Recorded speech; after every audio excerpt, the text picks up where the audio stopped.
Nahajamo se na Bogatinskem sedlu, kraju, mestu, ki je v prvi polovici 20. stoletja doživelo zelo vihrave dni, tedne, lahko rečemo kar leta.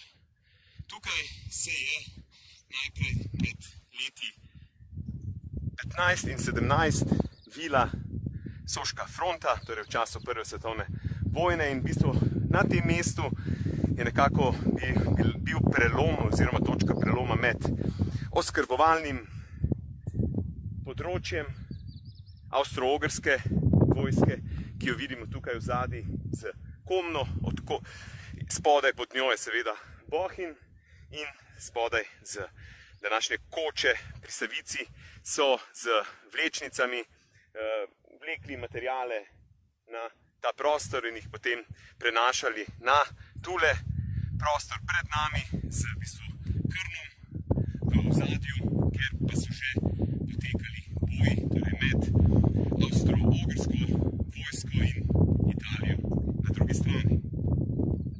Po prvi svetovni vojni je bila Italija taktično na pravi strani in zato je kot zmagovalec lahko delila nove meje. Za Slovence je bil to zelo težek, ne samo trenutek, ampak kar v bistvu obdobje 25 let, ko so se Italijani zborili današnji slovenski etnični prostor in sicer so dobili 1/3 današnje Slovenije. Meja je potekala od Tromeje na Peči, pa vse preko teh gora pred nami, mimo Snežnika do Hrvaške reke. Mejo so označili z mejnimi kamni. Tukaj se vidi lep mejni kamen, na drugi strani imamo še en mejni kamen in tako na tej strani, kjer je v ozadju Krn, je ostalo preko 300 tisoč Slovencev.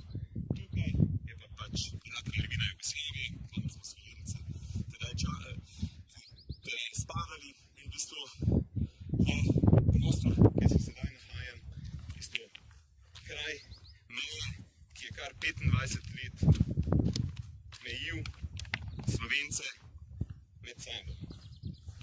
Meja je bila označena z mejnimi kamni, varovana z obmejnimi stražarji, seveda na italijanski strani so bili to italijanski vojaki in tukaj spodaj v bistvu kočah, ki so ostale od Prve svetovne vojne, so si jugoslovanski vojaki uredili, obmejni vojaki uredili svoje bivališče in čuvali ta prostor, seveda pred prehajanjem kontraband in tako naprej. Tukaj na poti se lahko še lepo vidi še en mejni kamen, ki je padli mejni kamen. Gore nad nami pa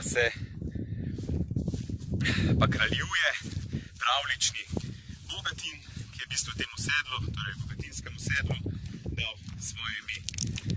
Pred nami še ena gora, v bistvu za Slovence najpomembnejša. V ozadju se vidi očak Triglav in tu je zelo pomembno povedati, da je v bistvu čez vrh Triglava potekala meja, rabalska meja, torej o kateri tukaj govorimo, ki je bila označena s temi mejnimi kamni in na primer za ponazoritev Aljažev stolp je stal 2,5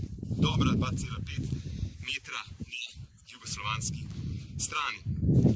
Ko je prišla druga svetovna vojna, so ta prostor Nemci zastražili še bolj, kot je bilo prej. Prej so ta prostor stražili graničarji jugoslovanski ali italijanski.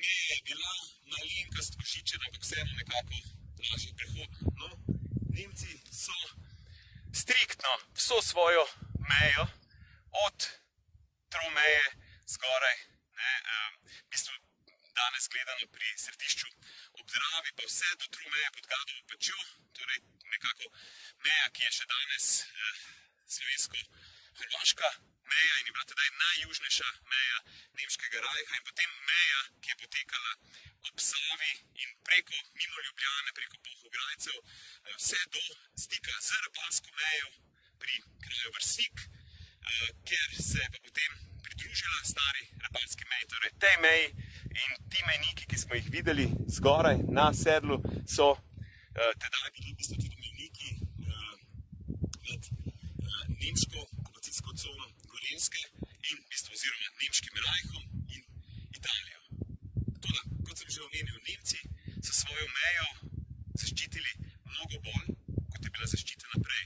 Predvsem tudi v Visokogorju, kar je zanimivo. Predvsem so zaščitili take lažje prehodne predele Visokogorja, Vršič, Dolič in tukaj v našem primeru Bogatinsko sedlo. Zaščitili so jo z žico, ki jo lahko vidimo pred nami, v bistvu ostanki žice, ki so jo Nemci uporabljali v času Druge svetovne vojne za varovanje svojega prostora, torej za onemogočanje prehoda preko